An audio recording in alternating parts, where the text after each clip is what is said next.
8 জন উচ্চশিক্ষিত লোক জীবনে অনেক ধরনের পরীক্ষা দিয়েছে, অনেক ধরনের ইন্টারভিউ দিয়েছে, অনেক শ্বাসরুদ্ধকর পরিস্থিতির শিকার হয়েছে, কিন্তু একবার অনেক বড় কোম্পানির সবচেয়ে বড় পদের জন্য পরীক্ষা দিতে গিয়ে দেখতে পায় পরীক্ষায় উত্তর দেওয়ার জন্য কোনো প্রশ্নই দেওয়া হয়নি। তাহলে কিভাবে তারা প্রশ্নের উত্তর খুঁজে বের করবে? এরকম এক শ্বাসরুদ্ধকর কাহিনী হচ্ছে এই মুভি এক্সামের। মুভিটি একটি বিশেষ দিনে শুরু হয়, যেই দিন 8 জন লোককে একটি অনেক বড় কোম্পানির সবচেয়ে বড় পোস্টের ভাইবার জন্য সিলেক্ট করা হয়। সবাই ভাইবার জন্য অনেক এক্সাইটেড ছিল, আর প্রত্যেকেরই এই চাকরিটি অনেক দরকার ছিল। তারা এই চাকরিটি পাওয়ার জন্য যে কোনো কিছু করার জন্য প্রস্তুত ছিল। সবাইকে একটি পরীক্ষার রুমে নিয়ে যাওয়া হয়। সেখানে 8টি সিট ছিল, আর প্রতি সিটের উপরে একটি করে উত্তরপত্র ছিল। প্রতিটি উত্তরপত্রের উপর সবার সিরিয়াল নাম্বার লেখা ছিল, আর রুমের দরজায় একজন গার্ড দাঁড়ানো ছিল। এরপর রুমের মধ্যে একজন পরীক্ষক আসে। সে বলে, ভাইবার জন্য তোমাদের 8 জনকে সিলেক্ট করা হয়েছে, আর তোমাদের এই পর্যন্ত আসার জন্য তোমাদের অনেক কঠিন টাস্ক পার করে আসতে হয়েছে। তোমরা আমার কথাগুলো মনোযোগ সহকারে শুনবে, আর আমি যা বলবো সেই অনুযায়ী কাজ করবে। তোমাদেরকে শুধুমাত্র একটি প্রশ্ন করা হবে, আর সেই প্রশ্নের উত্তর দেওয়ার জন্য তোমাদের কাছে 80 মিনিট সময় আছে। এই পরীক্ষার মাত্র 3টি নিয়ম আছে। যে কোনো একটি নিয়ম ভঙ্গ করলেই তোমরা ডিসকোয়ালিফাই হয়ে যাবে।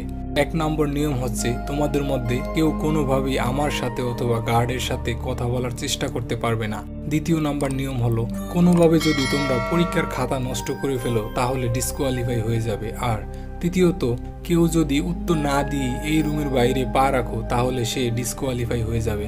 এরপর পরীক্ষক সবার কাছে জিজ্ঞেস করে, তোমাদের কারো কি কোনো বিষয়ে কোনো প্রশ্ন আছে? সবাই চুপ করে বসে থাকে, কারণ সবাই জানে যে পরীক্ষকের সাথে কথা বললে সে ডিসকোয়ালিফাই হয়ে যাবে। এরপর সবাই সবার খাতা খুলে দেখে সেখানে কোনো ধরনের প্রশ্নই ছিল না। তাদের সবার মাথা ঘুরে যেতে থাকে, কারণ উত্তর দেওয়ার মতো কোনো প্রশ্নই সেখানে ছিল না। তখন একটি মেয়ে খাতার মধ্যে লেখা শুরু করে, আমি বিশ্বাস করি আমি এই পোস্টের জন্য সবচেয়ে যোগ্য প্রার্থী। তখনই গার্ড ওই মেয়েটির কাছে আসে আর তাকে রুম থেকে বের করে দেয়। এই দৃশ্য দেখে সবাই অনেক অবাক হয়ে যায়।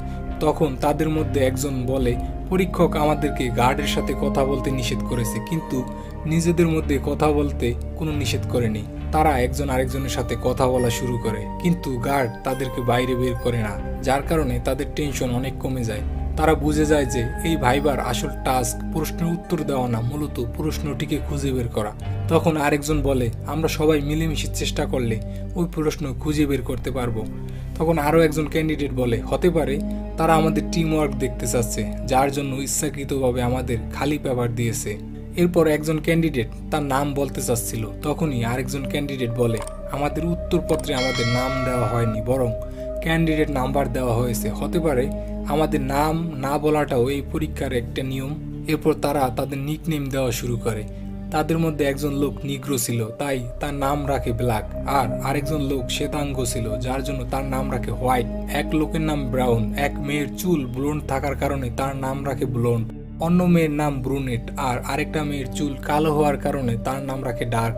একটা লোক অনেক চুপচাপ ছিল, তাই তার নাম রাখে ডেভ। তাকে দেখে মনে হচ্ছিল সে এই পরীক্ষা নিয়ে মোটেও মাথা ঘামায় না।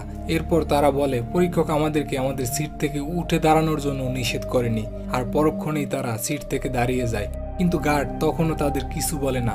তখন ব্রুনেট বলে, হতে পারে এই খাতার মধ্যেই প্রশ্নটি লুকানো আছে, যেটা সাধারণ আলোতে দেখা যাবে না। এটা শুনে ব্রাউন তার খাতাটি লাইটের অনেক কাছে নিয়ে যায় আর চেক করতে থাকে, কিন্তু তাও কোনো প্রশ্ন খুঁজে পায় না। তখনই ব্লন্ড চুলওয়ালা মেয়েটি বলে, হতে পারে খাতায় পেন্সিল শেড করলে প্রশ্নটি দেখা যেতে পারে। তখন হোয়াইট বলে, তুমি নিজেই কেন চেষ্টা করে দেখতেছো না? ব্লন্ড যখনই তার খাতায় পেন্সিল শেডিং করতে যাবে, ঠিক তখনই ব্ল্যাক বলে, তুমি কি ভুলে গেছো খাতা নষ্ট করার কারণে একজনকে পরীক্ষার হল থেকে বের করে দেওয়া হয়েছে? তখন কালো চুলওয়ালা মেয়েটি বলে, হতে পারে আমাদের একজনের প্রশ্ন আরেকজনের খাতায় দেওয়া আছে। তখন ব্ল্যাক বলে, এটাও হতে পারে আমাদের সবাইকে একটি প্রশ্নের উত্তর দিতে হবে, আর সেটি আমাদের যে কোনো একজনের খাতায় দেওয়া আছে। তখনই হোয়াইট সবার খাতা নিয়ে এক এক করে আলোর সামনে চেক করতে থাকে। যে লোকটি চুপচাপ বসেছিল সে এখনো তার খাতা আলোর সামনে চেক করেনি, যার কারণে হোয়াইট তার কাছে এসে তার খাতা নিয়ে যায় আর আলোর সামনে চেক করে, কিন্তু তার খাতায়ও কিছুই লেখা ছিল না। সবাই বলতেছিল কোনো না কোনো উপায় তো হবে যার মাধ্যমে আমরা প্রশ্ন খুঁজে বের করতে পারবো। তখন ব্ল্যাক বলে, হতে পারে এই প্রশ্ন এরকম কালি দিয়ে লেখা হয়েছে যেটা নর্মাল আলোতে দেখা যাবে না। তখনই ব্লন্ড দেখতে পায় দেয়ালের মধ্য থেকে ব্লু রঙের আলো বেরোচ্ছে। তারা চিন্তা করে ওই ব্লু লাইটের আলোতে তারা তাদের খাতা চেক করবে, কিন্তু তারা ওই ব্লু লাইট জ্বালানোর আর এই রুমের সাদা লাইট অফ করার সিস্টেম খুঁজে পায় না। তখন ব্ল্যাক বলে, এগুলো ইমার্জেন্সি লাইট, আর সাদা লাইটগুলো ডিস্ট্রয় হলেই ইমার্জেন্সি লাইট জ্বলে উঠবে। এরপর তারা এক এক করে সকল লাইটগুলোকে ভেঙে দিতে থাকে। শেষ লাইটটি ভেঙে দেওয়ার আগেই কয়েকজন বলে, মনে করো এই লাইটটা ভাঙার পরে এমার্জেন্সি লাইট জ্বলে উঠলো না, তখন কি করবে? তোমরা কি অন্ধকারের মধ্যেই থাকবে? তখন তারা ভোট দেওয়া শুরু করে। 4 জন লাইট ভাঙার পক্ষে ভোট দেয়, আর সেই অনুযায়ী তারা শেষ লাইটটি ভেঙে ফেলে।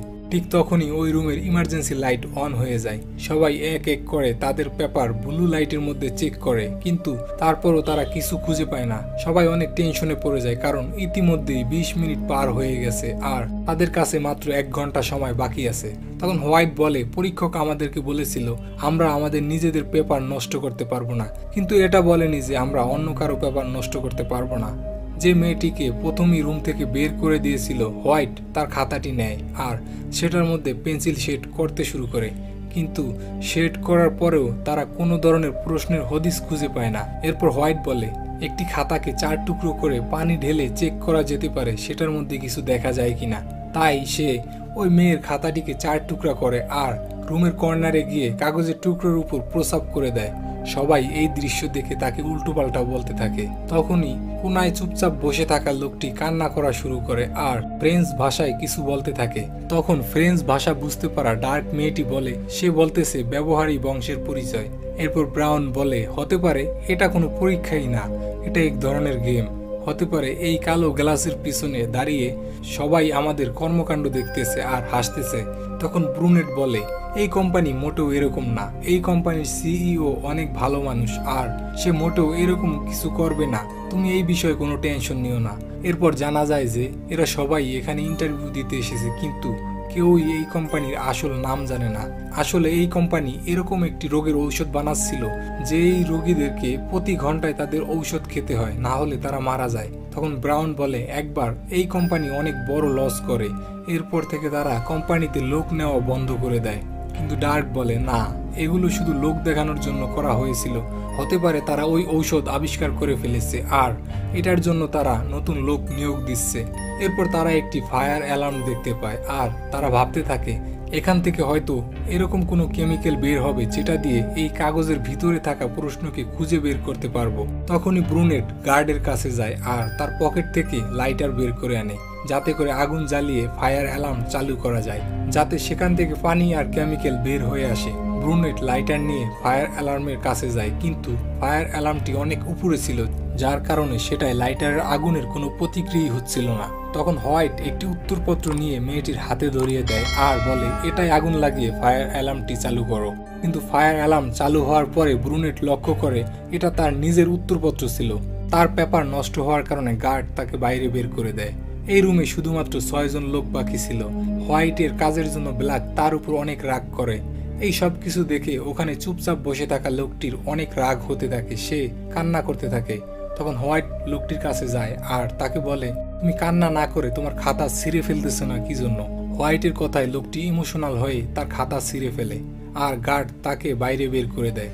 গার্ড যখন তাকে বের করে দিচ্ছিল তখন তার চশমাটা ফ্লোরে পড়ে ভেঙে যায়। এই ঘটনায় ব্ল্যাক হোয়াইটের উপর অনেক রেগে যায় আর তাকে অনেক জোরে ঘুষি মারে, যার কারণে হোয়াইট সেখানেই অজ্ঞান হয়ে যায়। এরপর ব্ল্যাক তাকে নিয়ে একটি চেয়ারে বেঁধে দেয়। হোয়াইটের জ্ঞান ফিরে আসলে সে কিছু বলার চেষ্টা করে, কিন্তু ব্ল্যাক তার মুখ থেকে কাপড় সরাতে দেয় না। কিন্তু ডার্ক হোয়াইটের মুখের কাপড়টি খুলে দেয় আর তখনই হোয়াইট বলে, প্লিজ আমাকে আমার ঔষধ খেতে দাও। আর তখন আরও জানা যায় যে হোয়াইট মূলত একটি কঠিন রোগে আক্রান্ত, যেটার ওষুধ শুধুমাত্র এই কোম্পানি তৈরি করে আর প্রতি ঘন্টা পর পর তাকে সেই ঔষধ খেতে হয়। সে বলে, প্রশ্নটা কি আমি জেনে গেছি, তোমরা আমাকে আমার ঔষধ খেতে দাও, তাহলে আমি তোমাদেরকে বলবো প্রশ্নটা কি। কিন্তু তার পকেট চেক করে কোনো ঔষধ খুঁজে পাওয়া যায়নি আর হোয়াইট আরও একবার অজ্ঞান হয়ে যায়। তখন ব্রাউনের কালো চুলওয়ালা মেয়েটির উপর সন্দেহ হয়। ব্রাউন মেয়েটাকে বলে, আমি জানি তুমি এই কোম্পানিতে চাকরি করো আর তুমি এখানে আমাদের উপর নজরদারি করার জন্য এসেছো। তুমি আমাদেরকে বলো প্রশ্নটা কি। তখন মেয়েটি বলে, আমি এই কোম্পানিতে শুধুমাত্র HR ডিপার্টমেন্টে চাকরি করি, আর আমি কোনোদিনও এই কোম্পানির CEO কে দেখিনি, আর এটাও জানি না যে প্রশ্নটা কি। তখন হঠাৎ করে হোয়াইটের শরীরে কাঁপুনি শুরু হয়। এটা দেখে ব্লন্ড বলে, হোয়াইট অ্যাক্টিং করতেছে। তখন ব্ল্যাক বলে, না, হোয়াইট অ্যাক্টিং করতেছে না, আমার স্ত্রীর ও ওর মতো সেম অসুখ ছিল। তখন ব্লন্ড বলে, তার মানে হোয়াইটের কাছে আসলেই ঔষধটি ছিল, আর আমাদের মধ্যে হয়তো কেউ সেটা চুরি করেছে। আমাদের উচিত সবাইকে চেক করা। এখন আর মাত্র 15 মিনিট সময় বাকি ছিল। সবাই সবাইকে চেক করতেছিল, কিন্তু কারো কাছেই ঔষধটি খুঁজে পাওয়া যায়নি। তখনই ডার্ক ব্রাউনের কাছে গিয়ে জিজ্ঞেস করে, তুমি তোমার চুইংগাম খেয়ে কোথায় রেখেছো? আর তার চুইংগাম চেক করে চুইংগামের ভিতরে হোয়াইটের ঔষধটি খুঁজে পায়। মেয়েটি হোয়াইটকে ঔষধ খাওয়াতেই যায়, ঠিক তখনই ব্রাউন মেয়েটির হাতে ধাক্কা দিয়ে দেয়, যার কারণে ঔষধটি গিয়ে ড্রেনের মধ্যে পড়ে যায়। ট্রেনের মধ্যে কারো হাত ঢুকতেছিল না, যার কারণে ডার্ক ক্যামেরার সামনে গিয়ে পরীক্ষককে বলে, আপনি কি দেখতেছেন না যে লোকটি মারা যাচ্ছে? তখনই গার্ড এসে মেয়েটিকে বাইরে বের করে দেয়, কারণ সে রুল ভেঙে পরীক্ষকের সাথে কথা বলার চেষ্টা করেছে। এরপর ব্লন্ড তার হেয়ার পিন দিয়ে ঔষধটি বের করে আনে আর হোয়াইটকে খাইয়ে দেয়। এখন এখানে শুধুমাত্র 4 জনই বাকি ছিল। তখন ব্ল্যাক হোয়াইটকে জিজ্ঞেস করে, আমরা তোমাকে তোমার ঔষধটি খাইয়ে দিয়েছি, এখন বলো প্রশ্নটা কি? তখন হোয়াইট বলে, প্রশ্নের মধ্যেই উত্তর লুকানো আছে, অর্থাৎ এখানে শেষ পর্যন্ত যে টিকে থাকতে পারবে সেই হলো এই প্রশ্নের উত্তর। এই কথা বলেই হোয়াইট গার্ডের দিকে দৌড়াতে থাকে, কারণ গার্ডের কাছে একটি পিস্তল ছিল। কিন্তু হোয়াইট গার্ডের কাছে পৌঁছানোর আগেই ব্ল্যাক গার্ডের কাছে পৌঁছে যায় আর তার বন্দুকটি হাতে নিয়ে নেয়। ব্ল্যাক যখন হোয়াইটের উপর গুলি চালায় তখন পিস্তল থেকে কোনো গুলি বের হয় না, আর এই সুযোগে হোয়াইট ব্ল্যাকের থেকে পিস্তলটি ছিনিয়ে নেয় আর ব্ল্যাকের উপর গুলি চালাতে থাকে, কিন্তু এবারও পিস্তল থেকে কোনো বুলেট বের হয় না। তখন হোয়াইট লক্ষ্য করে এই পিস্তলটি ফিঙ্গারপ্রিন্ট ছাড়া অ্যাক্টিভেট হয় না। সে পিস্তলটি গার্ডের হাতে দিয়ে ফিঙ্গারপ্রিন্ট অ্যাক্টিভেট করে আর ওই ব্রাউন লোকটির দিকে নিশানা করে। লোকটি ভয় পেয়ে বাইরে বের হয়ে যায়। এখন এই রুমে শুধুমাত্র 3 জন লোক বাকি ছিল, ব্লন্ড, হোয়াইট আর ব্ল্যাক। এরপর হোয়াইট ব্ল্যাককে বলে, এবার তোমার বাইরে যাওয়ার পালা। তখন ব্ল্যাক বলে, আমি কেন বাইরে যাব? তখনই ব্লন্ড বলে, ঠিক আছে, আমি তাহলে বাইরে চলে যাচ্ছি। ব্লন্ড যখন দরজার কাছে যায় সে বলে, লাইট আউট, আর সাথে সাথে রুমের লাইট অফ হয়ে যায় আর সে দরজার আড়ালে লুকিয়ে পড়ে। আসলে এই লাইটগুলো বয়েজ অ্যাক্টিভেটেড লাইট ছিল। আর ঠিক তখনই হোয়াইট অন্ধকারের মধ্যে এলোপাথারি গুলি চালাতে থাকে। এরপর হোয়াইট যখন বলে লাইট অন আর লাইট অন হয়ে যায়, তখন দেখে যে ব্ল্যাক ফ্লোরে পড়ে আছে আর তার বুকে গুলি লেগেছে। অন্যদিকে ব্লন্ডের এক পা রুমের ভিতরে ছিল, কিন্তু তার সমস্ত শরীর রুমের বাইরে ছিল। এটা দেখে হোয়াইট মনে করে সে ব্লন্ডকে বাইরে বের করে দিয়েছে আর ব্ল্যাক এখানে গুলি খেয়ে মারা গেছে, অর্থাৎ সে একাই এখন এই রুমে বাকি আছে। এর মধ্যে ঘড়িতে টাইম শেষ হয়ে যায় আর হোয়াইট ক্যামেরার সামনে গিয়ে বলে, দেখো এখন আমি তোমাদের রুমের মধ্যে একাই বাকি আছি আর তোমরা নিশ্চয়ই তোমাদের উত্তর খুঁজে পেয়েছো। তখনই গার্ড হোয়াইটের পাশে আসে আর তাকে তার ঘড়ি দেখিয়ে বলে, এখনো কিছু সময় বাকি আছে। এখনো কিছু সময় বাকি ছিল, কারণ এই রুমের মধ্যে যখন ওই লোকটি চুপচাপ বসেছিল সে সুযোগ বুঝে ঘড়ির টাইম কিছুটা এগিয়ে দিয়েছিল, যার কারণে হোয়াইট মনে করেছিল সময় শেষ হয়ে গেছে আর সে গার্ডের সাথে কথা বলে ফেলে, যার কারণে গার্ড তাকে বাইরে বের করে দেয়। এখন সেখানে শুধুমাত্র ব্লন্ড বাকি ছিল। এরপর ব্লন্ড রুমের ভিতরে গিয়ে ওই চুপচাপ বসে থাকা লোকটার ভাঙা চশমাটা তুলে নেয় আর সেই চশমা দিয়ে খাতার দিকে তাকিয়ে দেখে সেখানে লেখা কোশ্চেন নাম্বার 1 আর অন্য কিছু লেখা ছিল না। এরপর যখন পরীক্ষার সময় শেষ হয়ে যায় তখন চুপচাপ বসে থাকা লোকটি আর পরীক্ষক রুমের ভিতরে আসে। ব্লন্ড বুঝে যায় যে চুপচাপ বসে থাকা লোকটি এই কোম্পানির CEO। ব্লন্ড পরীক্ষকের কাছে যায় আর তাকে বলে নো। এটা শুনে সবাই অনেক খুশি হয়, কারণ ব্লন্ড সঠিক উত্তর দিয়েছিল। আসলে পরীক্ষক যখন পরীক্ষার নিয়মগুলো বলার পরে জিজ্ঞেস করেছিল আপনাদের কারো কি কোনো প্রশ্ন আছে, সেটাই ছিল এই পরীক্ষার একমাত্র প্রশ্ন, আর ব্লন্ড সেই প্রশ্নের সঠিক উত্তর দেয়। এরপর ব্লন্ড পরীক্ষককে বলে, আমি আপনাদের এই চাকরিটি করতে পারবো না, কারণ যেই কোম্পানি কোনো মানুষের জীবন নিতে পারে সেই কোম্পানিতে আমি চাকরি করতে পারি না। তখনই পরীক্ষক ব্ল্যাকের পাশে যায় আর ব্লন্ডকে বলে, দেখো ব্ল্যাক এখনো জীবিত আছে। আসলে এই বুলেটগুলোকে মানুষের জীবন নেওয়ার জন্য বানানো হয়নি, বরং মানুষকে জীবন দেওয়ার জন্য বানানো হয়েছে। অর্থাৎ এই বুলেট এর মধ্যে এরকম ঔষধ আছে যেটি শরীরের ভিতরে গেলে শরীরের সকল রোগ ব্যাধি ভালো করে দেয়। যেটা বানানোর জন্য সমস্ত দুনিয়া কোটি কোটি টাকা খরচ করতেছে, আমরা সেটা বানিয়ে ফেলেছি আর সেটার জন্যই আমরা তোমাকে হায়ার করতেছি। এটা শুনে ব্লন্ড অনেক খুশি হয় আর চাকরি করার জন্য রাজি হয়ে যায়। এর মধ্যে দিয়েই মুভিটি শেষ হয়। এই ভিডিওটি ভালো লাগলে লাইক দিন আর আমাদের চ্যানেলটিকে সাবস্ক্রাইব করুন।